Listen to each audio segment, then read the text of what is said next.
过去3年半，现在这位蔡英文把自己搞得好像是什么民主守护神，对不对？真是见鬼了！我告诉你，见鬼了！你看过去3年半发生多少离谱的事情，对，台大梅校长、东厂张天青、北农吴英宁、关说司法邱泰山、恐吓司法陈思梦、打击基层检察官高永成，然后中选会里经有破坏选务中立，然后接下来还有包括说公投法被送中，然后走私香烟1万条，然后包括陈明文300万，你有没有发现，今天台湾在过去这一段时间来，所有荒腔走板的事情全部都发生。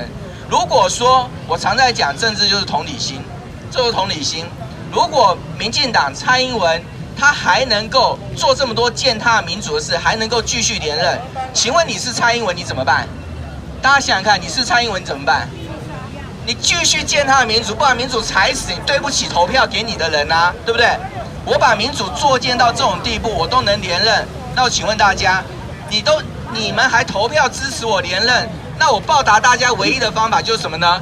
就把台湾民主活活掐死嘛！我不掐死台湾的民主，掐死台湾的司法独立，掐死台湾的法治，我怎么样报答大家把选票投给我呢？今天用什么日子啊？教师节。我们教师是什么？传道授业解惑也。所以他是非常重要的一个人，对我们孩子一生的，对我们人的成长一生影响最大的，除了父母之外，大概就是老师了啊，就是老师了。老师的地位是什么样的地位？天地君亲师，天地啊，君王啊，亲这个就父母亲，接下来就是老师啦，天地君亲师是非常崇高的地位，因为我们敬老师、爱老师，这是我们中华文化里面非常重要的一个伦理的一个传统的一个敬师的观念。可是现在大家想想看，教师节谁记得啊？没几个人记得啊。这个民进党记得啊，今天他们很坏，找这天做他们党庆的日子啊。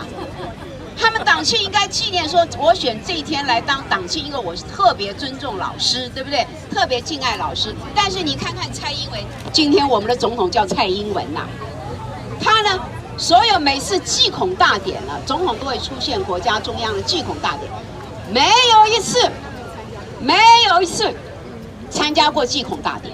所以老师在他眼中根本不是个什么，哎，我都不愿意讲那2个字，根本不是个玩意儿，好了哈，根本不是什么。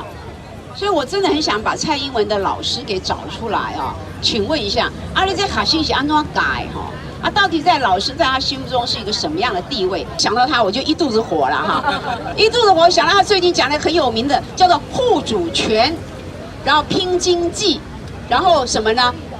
这个顾民生啊，民生经济跟主权，哎呦，真要求啊！这我开始骂人了哈。护主权，3年去掉了7个国家断交，你这个主权在哪里？你怎么护啦？啊，才7段，哎，7段以后到明年这个1月11号之前还不知道会变成几段呢哈？那这个通通好几段呢，这都要命的。护主权护到3年的时间断交7个国家，这叫护主权。然后拼经济，以经济怎么拼啊？你怎么上来以后拼经济越来越糟？那台南看看，那观光事业惨得要死。台南是一个古都，是一个很有文化的地方，是一个观光客很喜欢来的地方。可是人家观光客来，你把人家推倒，赶出去，hoạt动都在家，对不？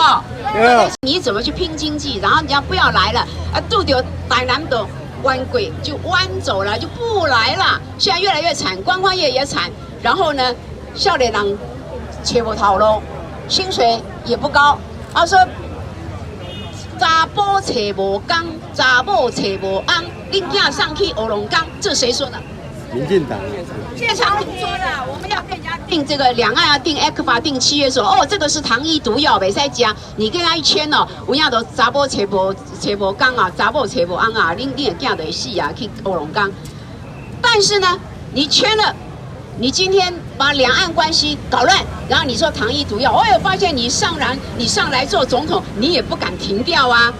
啊，你俩就有种哈，你把它停掉啊！说我们这个很可怕，我们给断掉。你不是要拼经济吗？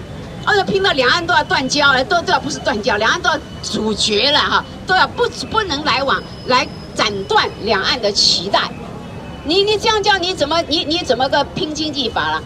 整个一片景气萧条。昨天我到工业区去看一下哈，大家都哀叫了，大家都哀叫了，说很惨。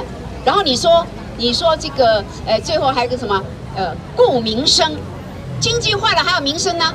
人讲时过不到，这个好做对不？我们在台南处处不中国哦，台南处处不中国。我讲这为什么意思？你看，咱讲我们吃中国饭，吃中国餐，拜中国神，进中国庙。孔子哪一国人呐？中国人。中国人呐，也是我关公什么人呐？中国人。中国人呐，妈祖什么人？中国人。中国人，通嘛中国人，咱那是中国人嘛。